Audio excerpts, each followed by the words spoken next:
Hello guys, I got baby boy with me. Oh, but I haven't spoke to you guys in forever now. If you don't follow me on Instagram, obviously baby boy is here with us now.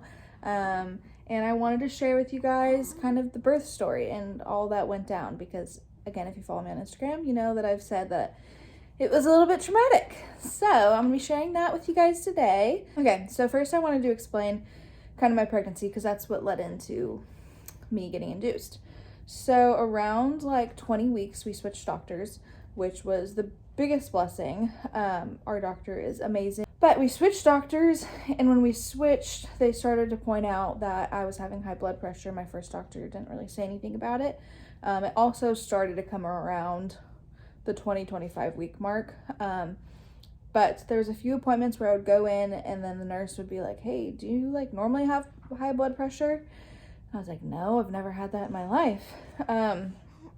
So that was it for a few weeks. They didn't really say anything much about it, other than just like noting it whenever they took my vitals. And then around the 33 week mark, my doctor said, hey, I'm going to be out of town when I was 33 weeks. Don't do anything funky. Like, I knew my whole pregnancy. He like warned me that this week he was going to be out of town on vacation. But it wasn't anywhere near my due date. So I was like, yeah, great, thanks. But yeah, so I was originally due on November 25th and he was born on November 5th. So 20 days early. So the week that he was gone, when I was 33 weeks, I went to my appointment. And he now had me coming weekly just for that high blood pressure. And he had me see his nurse practitioner. And they took my vitals. My blood pressure was a lot higher than normal. And they didn't tell me this at the time, but I had like a sudden weight gain in the last week. Which, if you have been pregnant or anything, you know that that is a huge sign of preeclampsia, which is just like severe high blood pressure. So I had high blood pressure, sudden weight gain, and then she checked baby's heart rate, and his heart rate was super high. It was like 180s, and when she was checking it, I knew something was wrong. You could just see it on her face, and then also I just could tell that his heart rate was really, really fast. And I was like, is his heart rate like really fast? And she was like, yeah, it is. But like, let me keep checking it for a few minutes because sometimes they just like get excited. So hold on. And by the way, this was the only appointment that Jacob didn't come with me. He's been to every single appointment from 5 weeks to birth to my 2-week postpartum. He just has always come and have been a great support for me. But this 1 week he couldn't go, of course. So his heart rate wasn't dropping, and she was like, hey, like, I'm gonna send you to the OBGYN ER. And I was like, what? It's like, yeah, like, I just need them to monitor you for a few hours and baby for a few hours, and they can do some tests and labs and stuff that we can't do here. So I was freaking out. I was like, what is going on? Is my baby okay? I was terrified. Called Jake crying and said, I'm gonna pick you up and we're going to the ER. So we went. And when we got there, my blood pressure dropped a little bit, still very high, but it wasn't as bad as it was in the office. And his heart rate was fluctuating. And so everything kind of looked okay, not great, but like nothing to be too concerned about. So then they did tests to see if I had preeclampsia, and all came back negative, which was great. But if you guys don't know, preeclampsia develops over time, so they told me like eventually you're gonna get there, and week by week it's probably gonna get worse. So they said, we're not gonna put you on bed rest, but basically we want you to be a couch potato, like try to lay low as much as possible because, you know, getting up and doing things can raise your blood pressure. So I literally did that. But before I left the ER that night, you know, everything was in the clear for like preeclampsia and high blood pressure. And then my nurse came in and was like, hey, do you know like you're having contractions? And I was like, oh, like, is that what that pain is? Because I've been having that for a few weeks. Like, I just thought it was Braxton Hicks. And she was like, well, it could be, but like they're 3 to 4 minutes apart. We're going to continue to monitor you. So I stayed there for a few more hours, and within like an hour, they were a minute apart. So now they were concerned that I was going to premature labor at 33 weeks. So obviously they're doing anything they can to keep baby Brecken in the womb. So they gave me a steroid shot. They had me come back the next day to get a steroid shot because they help. The shots help baby's lungs develop faster in case he does come early. They did some tests, don't know what it is, but to tell if like I would be going into labor within 2 weeks, and it came back negative, which they said is not totally reliable, but it came back negative, which was a good sign. So yeah, I was having contractions nonstop, and I had been for like a week prior. But then at 34 weeks, when I went to my appointment, my doctor was back. My blood pressure was really high still. And he, before coming into the room, said like, hey, let's go to the ultrasound room. Like, I want to check you. And I was like, what is going on? Like, is baby okay? So we went to the ultrasound room. He was checking if baby was growing at a normal rate, because preeclampsia growth can like stop. And then also was checking his amniotic fluid to make sure he had enough, because that's another thing with preeclampsia. And Brecken looked great. Said he was growing, was actually measuring 38 weeks at 34 weeks. And yeah, everything was fine with baby. He said, I'm just concerned with you. And because of that, I would like to induce you at 37 weeks, which was 2.5 weeks from that point. And me and Jake looked at each other and we were like, holy crap, like, what? He's coming 3 weeks earlier than expected. We thought we had, 7 weeks left or whatever, but now we only have 2.5. So that was shocking. We literally got in the car after that appointment before leaving the parking lot and bought a car seat because we didn't have one yet.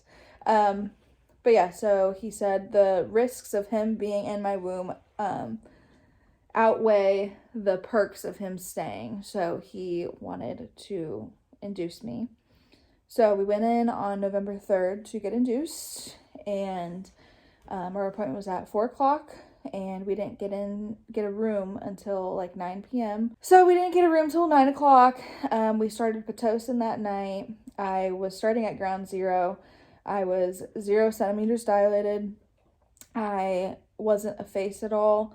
The only thing they said is that my cervix was soft and that it was really high up. So not really anything. So they started Pitocin to soften my cervix and to start all of that stuff. Started that, went through the next day, was slowly starting to dilate. They didn't start Pitocin. They started Cytotec, sorry. So they started Cytotec to soften my cervix. And then the next day they started Pitocin once I was, started to dilate a little more. I don't know. It's all kind of blurry. If you've given birth before, you know that it's all kind of a blur. Anyways, he came on November 5th at 3:32 in the morning. So it was a long labor, induce, whatever you want to call it. When I started to push, which was at like 1:30 or so, my nurse was like, oh wow, like you're pushing like a second or third time mom. Like this is going to go fast. Like normal average push time for first time moms is like 2 to 3 hours. And mine ended up being 1 hour and 5 minutes. But when I got to a point where they needed to call my doctor, which I was not expecting, like your doctor to come in for the last second. Like literally, I had 1 hour of pushing under my belt and he came in for the last 5 minutes. So you push with your nurse for a long time and then they call your doctor like when the head's about to come out. So that's when he came.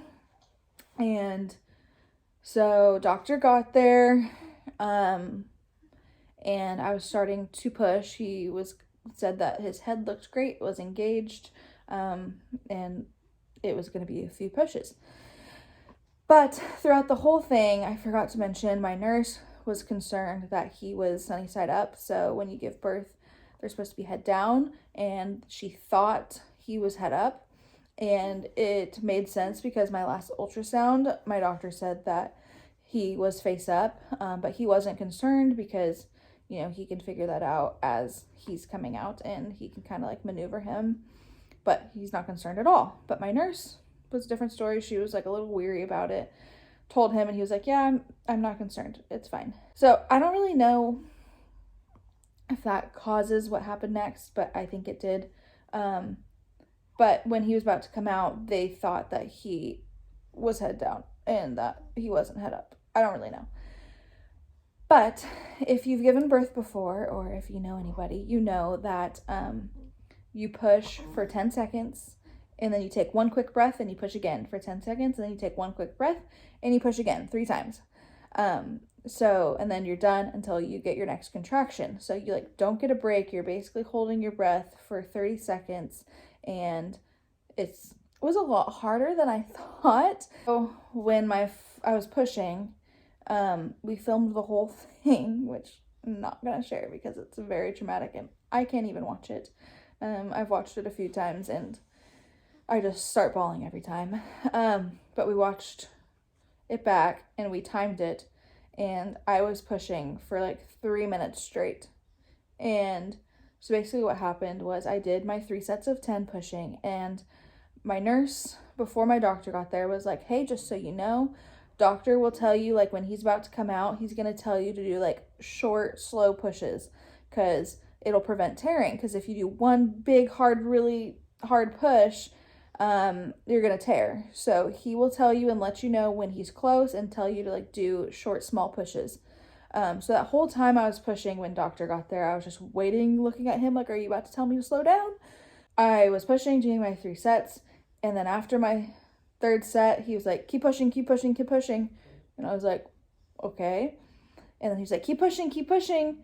And another 10 seconds had passed, and I was like, what is going on? I hear my nurse go, this is going to be a NICU. And I was like, what is happening? Like, what's going on? And my doctor was super calm. He was amazing. I could not be more grateful for him. I only stayed calm because he was so calm. My nurse, on the other hand, was a little bit scared, I could tell. But yeah, so she was like, this is going to be a NICU. Talking to the other nurses, kind of freaking out. And then a little bit later I hear, NICU's not answering. And I was like, what is going on? Like, do I need to run out in the hallway and call NICU? Like, what's going on? The whole time I'm still pushing, so it's kind of hard for me to figure out what's all happening. And he's telling me, push, push, push. The other nurses, they lower my head on the table. And then a nurse went to each leg and pulled them to my chest while I pushed to help me push. And so Nikki wasn't answering. My nurse gets on my bed like phone button to call the other nurses. So she called the nurse button on my remote thing, and she's like, I need NICU. I got a shoulder and a head. And I was like, what is happening? So I'm here like pushing to save his life. I'm like, I need to get this baby out. So I kept pushing, and I was like, I need to get him out. Like, his life depends on this. Like, I need to get him out. So I was pushing with all of my might, and he finally came out after 3 minutes of pushing. And I thought everything was fine. Like, he's out. That's what we've been like working towards like the last 5 minutes. I was wrong. And if you have people who've gave birth before, or maybe you might not know this, I only know this because my brother and sister-in-law went through something similar, and they like told us their story. And basically when a baby is born, nurses count to 30 seconds. And if a baby doesn't cry within 30 seconds, it's like bad news, something's wrong. So they told us that their nurse was like counting to 30. And once they got to 30, it was like terrifying. That happened to us. He was on my chest. I was like so happy to meet him. The nurses are like revving him up. I still don't really think anything's wrong. And my nurse goes, 30 seconds. And then as soon as she said 30 seconds, he let out a cry. And it was just like everyone just like started to breathe again. But yeah, as soon as he started to cry, we cut the umbilical cord like real quick. And they took him from me, and I don't remember how long he was gone or when I saw him next. But they took him from me, went to the bed warmer, across the room while I was getting stitched. And yeah, that was the birth story. Basically, my doctor told me his head was out, but his shoulder and body wasn't coming out. So he had to help. Okay, popping in here because after I filmed this video, I realized the technical term of what happened to me was a shoulder dystocia. He talked to me about it at our checkup, so learned a little bit more about it. But yeah, it was a shoulder dystocia. His shoulder got stuck on the way out, and apparently they can be really scary, and I've learned a lot more about it since then. But here he is. He's doing great, and yeah. But yeah, really scary and traumatic, and I didn't know if he would make it. And yeah, it was tough, and it's very scary to think back on, and watching that video like just makes me cry. But he was fine, you know. His lungs were having a hard time breathing.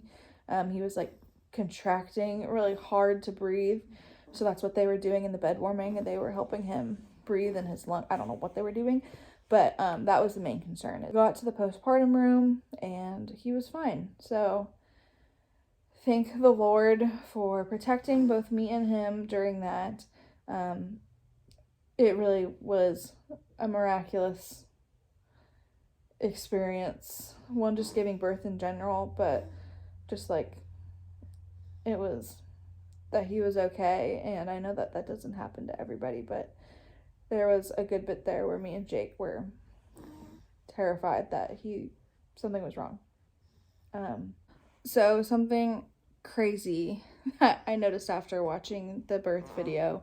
I had a push playlist going on the whole time while I was pushing to give me strength. That was filled with worship songs, my favorite worship songs. I'll link it down below in case you're interested. But I went back to look what song he was born to. And the song before he was born to was Dependable God. And brings me to tears. Just go listen to it. But the song that he was born to was Because of Christ by The Belonging. And the lyrics go, because of Christ, I am alive. So when I found that out, I was just like, wow, like literally because of Christ, you are alive. You were brought into this earth by that song. And it's just so meaningful on a whole different level. Yeah. So that is our birth story. I would do it again in a heartbeat. He is an angel, and I'm so glad everything's okay. Was a little bit traumatizing, but everything's fine. So thank you guys for listening. That is it. Let me know what you guys want to see. But yeah, this is a little baby Brecken, and we are so happy he is here with us finally. But yeah, thanks for watching, and I'll see you guys next time.